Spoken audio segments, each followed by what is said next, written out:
This is probably one of the coolest things I've seen in recent days. For those that missed it, a few days ago, the actual artist for the manga series Kengan Ashura had posted on Twitter that, yeah, he hired illegal translators that were posting his stuff illegally online because the official ones suck so much.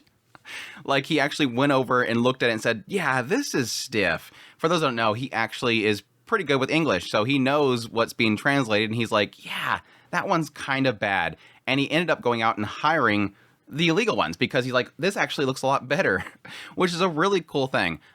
For my previous jobs, I have actually been in IT, and I always love that concept of whenever a company is hacked into, they end up hiring the hacker because they know what they're doing, so they know how to find those holes, and so they know what to close up. And so it's always that cool thing whenever you have that positivity that comes from what's technically a criminal act. I mean, on a regular basis, we see news of especially Japanese companies who are suing people that are posting their stuff online. Now, I don't really cry over whenever it's somebody that's actually stealing something that's already translated and putting it up there. I think in general, it's like, well, you're breaking the law. It's like you can't really cry about it. But it's always cool whenever you see sort of a positive outcome come from it. Because for those who don't know, it's not so much these days. I mean, a lot for the obscure stuff, you'll see it a lot. But yeah, a lot of cases, the actual fan translations are really good.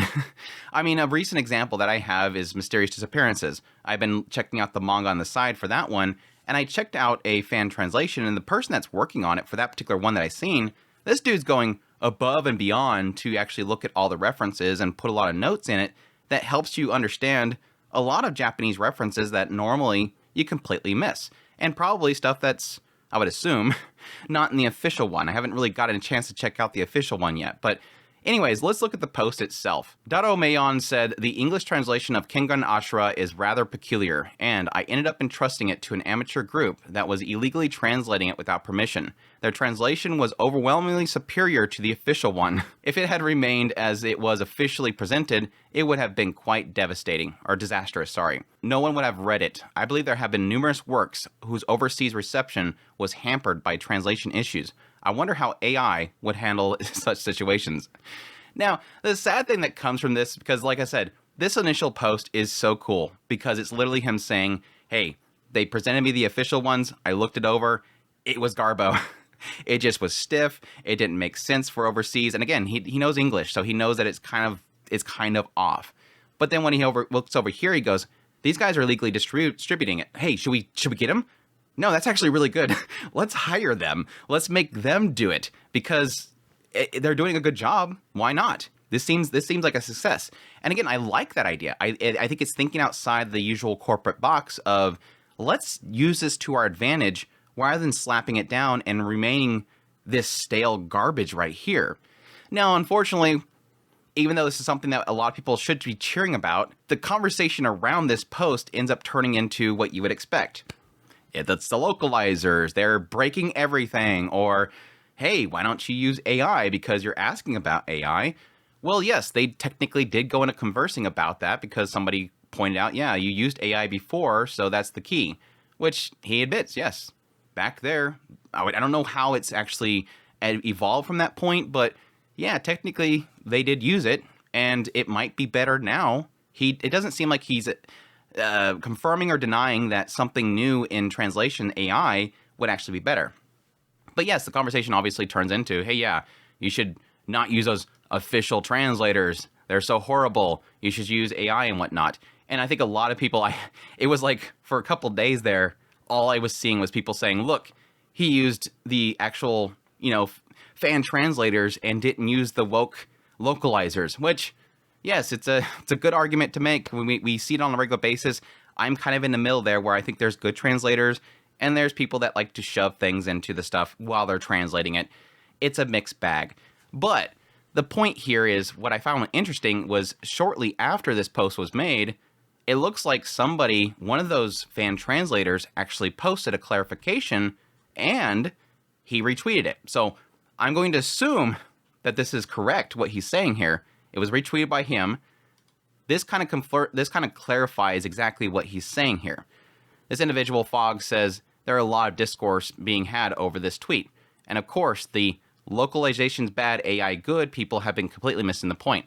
Let's break it down what the tweet was actually about. There was a recent announcement of a company getting millions in funding for AI usage for manga translations. This has naturally brought about a lot of people praising AI translations in being better than those woke localizers. But this has been furthest from the truth. Now, I want to say right here, as I was reading this, I already kind of in my own mind is going, okay, keep in mind this person is one of the people that was hired.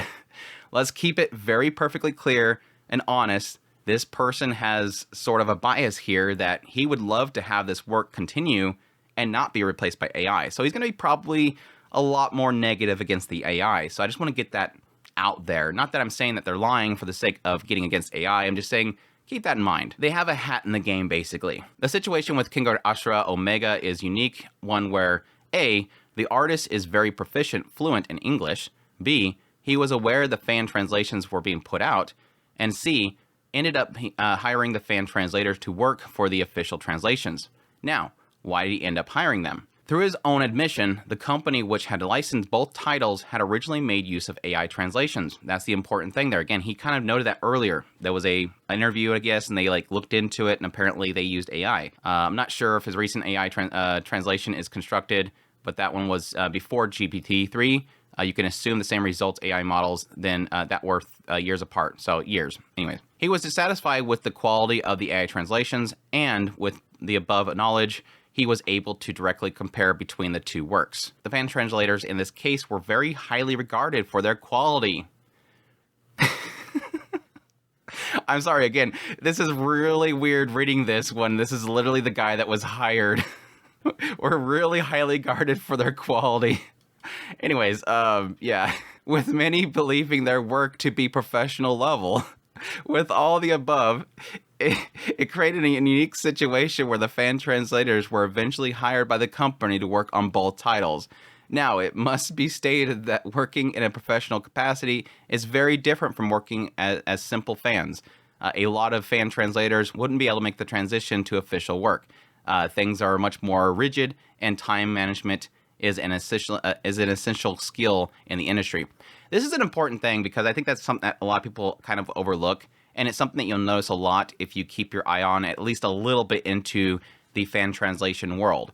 We don't see it so much in anime now because most anime now is translated very quickly, and so a lot of the sites you go to get it illegally, it's just a copy of that. It's the Crunchyroll version, it's the High Dive version, it's the Netflix version. Nobody translates things. So whenever you see something come out that is not officially licensed somewhere, it takes forever to actually get translations. I mean, right now we have Girls Band Cry, and so it's like waiting for that person to literally have the day off before you can translate it.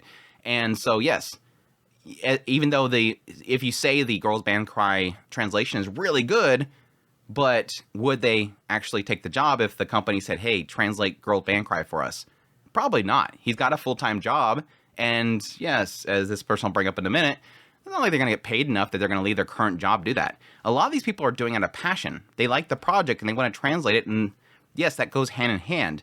When you have that passion to do something without getting paid, and you like it so much, you're probably going to do a lot better job than an official translation. That's where we get that interesting little realm that comes up. The fact that these fan translators were able to smoothly make the transition, as well as continue to produce the same quality as before, should be a testament to how professional they really are. Gosh, this guy is just really... I'd have to double check. I'm pretty sure he later says that I'm one of them. It's like, are you just patting yourself on the back right now? This sounds so narcissistic. I'm starting to think that this is a bad decision to hire this guy. Anyways, sorry. That's something which shouldn't be taken away from them and their accomplishments. Pat yourself on the back.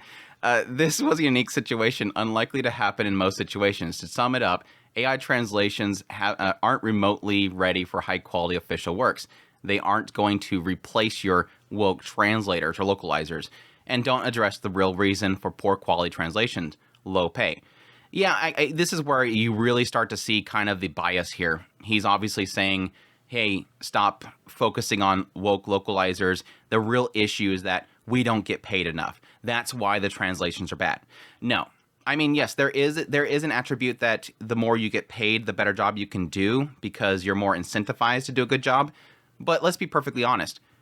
You can work really hard for low pay, and you can work terribly for high pay. Pay is nothing to do with how well you do a job. I would probably put it more in the realm of how much time you get and how much passion you have.